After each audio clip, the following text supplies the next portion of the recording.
아침에 나로 주의 인자한 말씀을 듣게 하소서. 성도 여러분 안녕하세요. 수요일입니다. 오늘도 하나님의 사랑이 여러분들의 삶의 자리에 가득하기를 간절히 소망합니다. 말씀하고 봅니다. 출애굽기 32장 30절부터 35절까지의 말씀을 제가 봉독해 드립니다. 이튿날 모세가 백성에게 이르되 너희가 큰 죄를 범하였도다. 내가 이제 여호와께로 올라가노니 혹 너희를 위하여 속죄가 될까 하노라 하고 모세가 여호와께로 다시 나아가 여짜오되 슬프도소이다. 이 백성이 자기들을 위하여 금신을 만들어 싸우니 큰 죄를 범하였나이다. 그러나 이제 그들의 죄를 사하시옵소서. 그렇지 아니하시오면 원하건대 주께서 기록하신 책에서 내 이름을 지워버려 주옵소서. 여호와께서 모세에게 이르시되 누구든지 내게 범죄하면 내가 내 책에서 그를 지워버리리라. 이제 가서 내가 내게 말한 곳으로 백성을 인도하라. 내 사자가 내 앞에 가리라. 그러나 내가 보응할 날에는 그들의 죄를 보응하리라. 여호와께서 백성을 치시니 이는 그들이 아론이 만든 바 그 송아지를 만들었음이더라. 아멘. 저희들이 아이들을 키울 때 그림 찾기를 종종 하면서 놀이할 때가 있습니다. 간단한 그림도 있고 복잡한 그림도 있죠.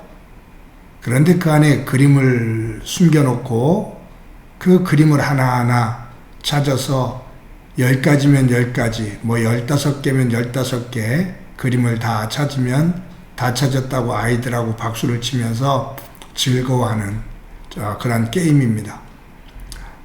저는 성경을 읽다 보면 숨은 그림 찾기와 같은 그러한 생각을 할 때가 있어요. 어느 순간 보이지 않던 것, 그것이 눈에 들어오면서 하나님께서 우리에게 주고자 하시는 그 말씀의 의미, 그것이 깨달아질 때 그 숨은 그림, 복잡한 숨은 그림을 찾았을 때 그런 기쁨, 그러한 느낌을 느낄 때가 있습니다. 오늘 본문을 읽다가 이제 그런 느낌을 한번 느낀 그러한 본문입니다. 뭐냐면 출애굽기는 1장부터 40장까지 되어 있거든요. 1장부터 19장까지는 애굽에서 출애굽해서 하나님의 은혜 가운데 시내산에 도달하는 과정, 그것이 19장까지 기록되어 있습니다. 시내산에 머물면서 하나님으로부터 십계명을 받는, 그리고 그 말씀 계명에 따른 십계명에 대한 설명, 이렇게 살라라고 말씀하시는 율법을 받는 내용이 20장부터 24장까지 기록되어 있습니다. 그리고 25장부터 마지막 40장까지는 성막과 제사에 대한 이야기, 그리고 성물, 제사장과 제사장 복장, 이런 것들이 쭉 나오거든요. 그래서 출애굽기 40장은 무엇으로 끝나냐면 성막 봉헌식으로 끝납니다. 그러니까 이 출애굽기를 1장부터 40장까지 그냥 큰 구도로 이렇게 본다고 한다면 1장부터 19장까지는 애굽에서 해방시키셔서 시내산에 이르게 하시는 것, 그리고 그곳에서 율법을 주시는 것이 20장부터 24장까지, 그리고 25장부터 40장까지는 성막과 제사에 대한 이야기, 제단에 대한 이야기를 쭉 하시면서 하나님의 말씀에 따라 성막을 완성하고 완전히 짓고, 그리고 하나님 앞에 봉헌식 하는 것으로 출애굽기가 끝난다, 그 말이에요.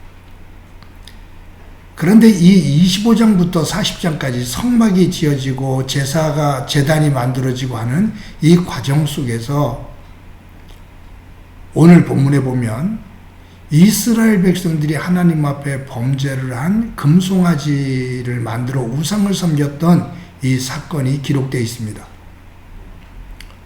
전체적인 내용으로 보면 이 내용이 삽입되어 있는 것처럼 스토리는 연결되지만 전체적인 의미로 볼 때 이것이, 이 사건이 그 안에 껴있는 듯한 느낌을 느끼게 돼요.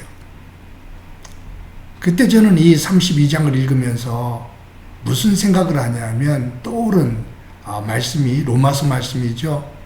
의인은 없나니 하나도 없다. 즉 어떤 사람이든지 율법 앞에 섰을 때 하나님의 완전하신 그 율법 앞에 자신을 온전하게 드러낼 수 있는 사람은 아무도 없다. 율법을 완전히 지킬 수 있는 사람이 없다 그 말이에요. 자신의 죄를 보게 되는 거죠. 약함을 보고요. 그것을 가지고 하나님이 계신 성막으로 가서 제사를 드리는 거예요. 거기서 하나님의 은혜 가운데 용서를 받고 다시 일어서서 삶의 터전으로 와요. 이것이 반복되어지면서 애굽에서 가지고 있었던 옛습관을 다 벗어버리는 성화의 과정이 이 광야 40년 동안 이루어지는 겁니다. 이 과정 속에서 오늘 이 금송아지 사건, 율법을 주시고 성막과 제단, 죄를 고하고 용서를 받는 이러한 과정이 기록되어 있는 곳에 이 금송아지 사건을 통해서 하나님께서 주고자 하시는 교훈, 아니면 제가 거기서 깨닫는 것, 그것은 뭐냐면 이 아론과 이스라엘 백성들이 금송아지를 만들어 하나님 앞에 범죄합니다. 어느 누구도 대제사장조차도 율법 앞에서 온전한 사람이 단 하나도 없다 그 말이에요. 극악무도한 짓이죠. 하나님께서 우상을 섬기지 마라 라고 명령하셨는데 그 명령을 받고도 금송아지를 만들어요. 하나님을 거역하는 거죠. 하나님께서 진노하십니다. 모세가 하나님 앞에 32절에서 간절히 기도하죠. 이들의 죄를 사해 주옵소서. 이 모세의 기도를 보면서 예수님께서 십자가 위에서 돌아가시면서 당신을 향해서 창을 찌르는 로마 병정을 보면서 하나님 앞에 그렇게 기도하잖아요. 아버지, 저들이 하는 짓을 알지 못하니 저들을 용서하옵소서. 모세가 이스라엘 백성들을 중보기도 하는 것처럼 예수님께서 십자가에서 당신을 향해 창을 찌르는 그 사람들을 위해 중보기도 합니다. 그 은혜가 있을 때만이 하나님 앞에 설 수 있다 그 말이에요. 저는 이 율법과 성막 그리고 제단, 그 과정 속에서 성화되어지는 이 과정, 이 제도를 하나님께서 허락하시면서 이 아론과 백성들이 금송아지를 만드는 이 사건을 32장에 넣으신 이유, 그것은 어느 누구도 하나님 앞에서 완전한 사람 없다. 모두가 하나님 앞에 용서를 구하며 제단으로 나아가야 된다. 너희의 능력과 너희의 힘을 가지고 구원을 얻을 수가 없다라는 것을 우리에게 단적으로 보여주는 사건이다 라고 봅니다. 사랑하는 성도 여러분, 우리는 죄를 안 지면 좋겠지만 죄를 안 질 수가 없습니다. 더 중요한 것은 죄인임을 깨닫고 하나님 앞에 나아가 고백하며 그분의 은혜로 사함을 받고 그 사함의 기쁨을 가지고 하나님의 백성으로 살아가는 겁니다. 죄를 지었으면 깨달아지면 그것을 가지고 하나님 앞에 나오기를 하나님은 원하고 계십니다. 오늘도 우리의 약함을 하나님 앞에 고백하며 그분의 은혜 가운데 설 수 있는 소중한 날이 되어지기를 간절히 소망합니다. 한번 기도합니다. 하나님의 은혜를 감사합니다. 오늘도 은혜를 주셔서 하루를 살게 해주신 것 감사합니다. 율법을 받고 성막을 짓는 그 명령을 들었지만 그 가운데서도 금송아지를 만들어 범죄하는 아론과 이스라엘의 모습을 봅니다. 그와 같은 모습이 우리의 모습인 것 또한 고백합니다.